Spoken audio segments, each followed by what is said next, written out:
রোজাকে রাখতে হবে। অনেক রোজাদার আছে যিনি তার কেবল খাদ্য পানীয় থেকে রোজা রাখেন না, বরং তার চোখের রোজাও তিনি রাখেন না। এরাই তো মুত্তাকি। তার চোখ দিয়ে সে হারাম জিনিসের দিকে তাকায় না। ইন্না ফি যালিকা লাআয়াতিন লিল মুতাওয়াসসিমিন। যে সকল ব্যক্তিরা তাদের চোখকে হেফাজত করে রোজার মাধ্যমে এবং অন্যান্য সময়, আল্লাহ তাআলা তাদেরকে বাসিরা প্রদান করে। বাসিরা মানে হচ্ছে এমন লাইট, এমন আলো, যে আলো চোখের আলোর চেয়ে অনেক অনেক বেশি গুরুত্বপূর্ণ, শক্তিশালী। আল্লাহ সুবহানাহু নূরুস সামাওয়াতি ওয়াল আরদ মাসালু নূরিহি ইত্তাকু ফিরাসাতাল মুমিন ফাইন্নাহু ইয়ানজুরু বিনূরিল্লাহ। আল্লাহ তাআলা যারা চোখকে হেফাজত করে তাদেরকে এমন একটা নূর প্রদান করেন, এমন একটা বাসিরা, দূরদৃষ্টি, ফার সাইটেডনেস, উইজডম আল্লাহ তাআলা প্রদান করেন। They can visualize so many things which are not visualize to others, অন্যরা যেটা দেখতে পায় না তারা সেটা দেখতে পায়। এবং এটা তাদের অন্তরকে পবিত্র করে, তাদের শরীরকে পবিত্র করে, তাদের চিন্তাকে পবিত্র করে। আজকালাকুম, আল্লাহ সুবহানাহু ওয়া তাআলা বলেছেন, কুল লিল মুমিনিনা ইয়াগুদ্দু মিন আবসারিহিম ওয়া ইয়াহফাযু ফুরুজাহুম। হে আল্লাহ, হে নবী, আপনি বলে দিন মুমিন পুরুষদেরকে তারা যেন তাদের চোখকে নিয়ন্ত্রণ করে, তাহলে তাদের লজ্জাস্থান হেফাজত হবে, তাহলে তাদের চরিত্র ঠিক থাকবে। ওয়া আজকালাহুম, এটা তাদের জন্য কি? এটাই তাদের জন্য আজকা, অর্থাৎ তাদের তাজকিয়া প্রদান করবে, তাদেরকে পরিশুদ্ধ জীবন প্রদান করবে। তাহলে আপনার চোখকে আপনি হেফাজত করছেন কিনা, এবং আপনার মুখ দিয়ে আপনি বলছেন কি? মাল্লাম ইয়ালা কাওলা জুর, মিথ্যা কি আপনি বলছেন? আপনি কেবল গাল গল্পের মধ্যে নিজকে মানে লিপ্ত করে রাখছেন। আপনি ইমাম বুখারী রাহিমাহুল্লাহর একটা কথা বলি। ইমাম বুখারী বলেছেন, ওয়াল্লাহি মাগতাফতু মুসলিমান মুনজু তালামতু। আল্লাহর কসম করে বলি, আমি যেই দিন থেকে বালেগ হয়েছি, বুঝতে শিখেছি, সেই দিন থেকে আমি কারো বিরুদ্ধে গীবত করি না, কারো বিরুদ্ধে গীবত করি না, যেদিন থেকে আমি বুঝতে শিখেছি। ইমাম শাফিঈ রাহিমাহুল্লাহ বলেছেন, ওয়াল্লাহি মা কুনতু আহলাফু বিল্লাহি আহলিফু বিল্লাহি লা সাদিকান ওয়ালা কাযিবান। আমি কোনোদিন আল্লাহর নামে শপথ করি নাই, সত্য অথবা মিথ্যা কোনোটাই না।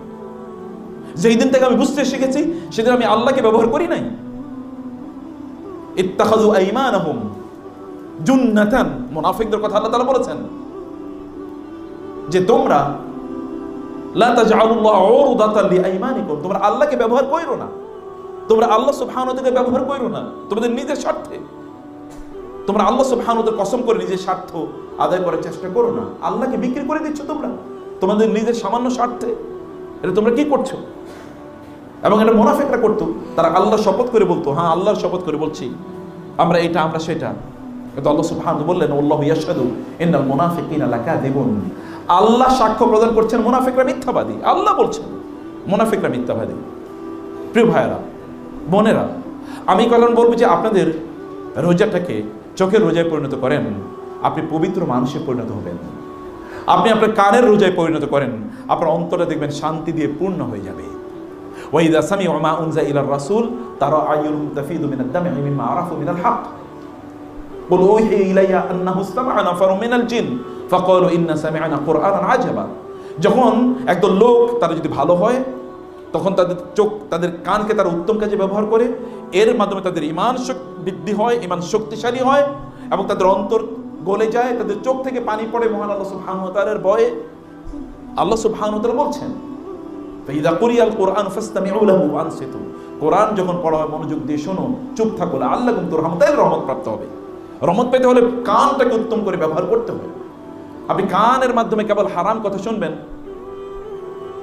অথবা আপনি কেবল হারাম জিনিস শুনবেন, যেমন গান, এগুলো আপনি শুনবেন, অথবা অশ্লীল কোনো কথাবার্তা আপনি শুনবেন, এরপরে আপনি ঈমানের স্বাদ পাবেন, এটা তো হতে পারে। এবং এটা আপনার এই রোজার কোনো কাজ নাই। এই রোজায় আপনাকে বাঁচাতে পারবে না। এই রোজা মানে আপনার কানের রোজা। ফালইয়াসুম মা কাসামউক ওয়া বাসারু। এই জন্য জাবের রাদিয়াল্লাহু তাআলা বলেছেন, রোজা রাখলে তোমার আগে তোমার কান যেন রোজা রাখে, তোমার চোখ যেন রোজা রাখে, এবং তুমি হারাম খারাপ কাজ থেকে তোমার নিজকে বিরত রাখো। এটি হলো সত্যিকার অর্থে রোজা। তাহলে তুমি রোজার এটার যেই মানে লজ্জা, এটার যে স্বাদ, এই স্বাদ তুমি ভোগ পাবে, টেস্ট তুমি উপলব্ধি করতে পারবে। আদারওয়াইজ এই রোজার টেস্ট তুমি উপলব্ধি করতে পারবে না।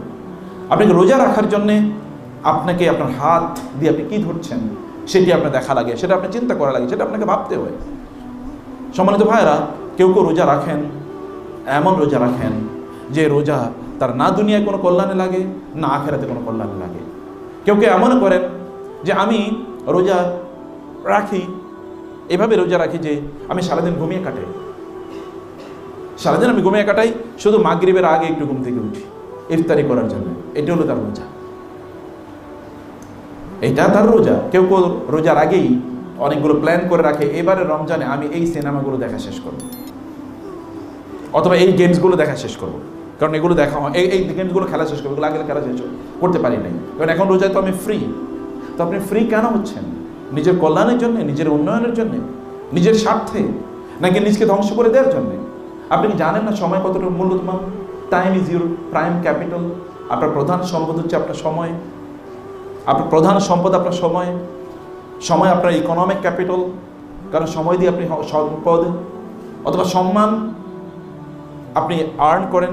সময় আপনার সোশ্যাল ক্যাপিটাল, আপনার বাবা মাকে অথবা আপনার আত্মীয় স্বজনকে, আপনার ফ্রেন্ডদেরকে আপনি তো সময় দেন, এই সময়ের থেকেই তো আপনি দেন, এবং এর মাধ্যমে দাওয়াতই কার্য করে সোশ্যাল ক্যাপিটাল।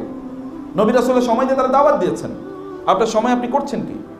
অথবা আপনি আপনার সময় তো আপনার ইন্টেলেকচুয়াল ক্যাপিটাল, আপনি বুদ্ধিজীবী হতে চান, জ্ঞানী হতে চান, তাহলে আপনি এই সময়ের মধ্যে আপনাকে 24 ঘন্টার মধ্যে আপনাকে কিন্তু জ্ঞানী হতে হবে। আপনি এক্সট্রা কোনো টাইমিং আর পাবেন না। এর মধ্যে আপনি এই দেশের না, এই মেডিকেল কলেজের সবচেয়ে ভালো ছাত্র হতে চান, কমপক্ষে একটা সাবজেক্টে আপনি সুপার, আপনি বেস্ট এটা হতে চান, তাহলে আপনাকে সময়ের উত্তম ব্যবহার করতে হবে। করেই দেখেন, কারণ আল্লাহ সুবহানাহু যারা বেস্ট হয়েছে তারা তো এইটুকু 24 ঘন্টার মধ্যে হয়েছে তারা।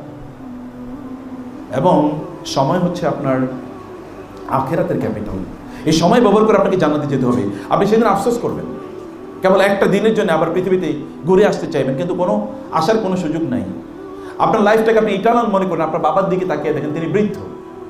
আপনার দাদার কথা চিন্তা করেন, তিনি অলরেডি মারা গেছেন, তিনিও আপনার বয়সী ছিলেন। এখন তার অবস্থা কি? তিনি এখন কি করছেন? এখন তিনি তার নিজেকে নিয়ে ব্যস্ত। আপনি এবং তিনি নাফসি নাফসি করে ব্যস্ত। আপনিও আপনার নাফসি এখন বলেন, দুনিয়া বলেন, আখেরাতের দিকে নাফসি বলে লাভ নাই। দুনিয়া নাফসি বলতে হবে। দুনিয়া সময়টাকে ইকতানিম খামসান ক্বাবলা খামসিন, 5টি জিনিস আসার পূর্বে 5টি জিনিসের ব্যয় করো, উত্তমভাবে ব্যয় করো। সময়কে ক্যাপিটালাইজ করেন, উত্তমভাবে ব্যয় করেন, একেবারে ফরম্যাট অনুসারে ভাগ করে নেন। কতটুকু আপনি পড়ার জন্য করবেন, কতটুকু আখিরাতের জন্য করবেন। আখিরাতের জন্য করলে আপনি ঠকবেন না, আপনি সবচেয়ে ভালো মানুষের পরিণত হবেন। আখিরাতে করলে আল্লাহ তাআলা আপনার সময়ের মধ্যে বারাকা প্রদান করবে। আখিরাতের জন্য করলে আপনি দুনিয়া সফল হবেন, আখিরাতে সফল হবেন। আল্লাহ সুবহানাহু তাই বলেছেন, ওয়ামান আরাদাল আখিরা ওয়া সাআ লাহা সাইয়াহা উলাইকা কানা সাইয়ুহুম মাশকুরা ওয়া নাজিদ লাহু ফি হারসিহি। যে ব্যক্তি আখিরাতের জন্য চেষ্টা করে, আল্লাহ তাআলা বলেন আমি তার এই দুনিয়াতেই আমি তাকে এর ফসল প্রদান করি। আখিরাতের জন্য চেষ্টা করেছি কিন্তু দুনিয়াতে দেই, আখিরাত তার জন্য রয়ে গেছে। চেষ্টা করেছে আখিরাতের জন্য, দুনিয়ায় আমি তাকে প্রদান করি, এবং দুনিয়াতে নাজিদ লাহু ফি হারসি। ওমান আরাদা হারসাল আখিরা নাজিদ লাহু ফি হারসি।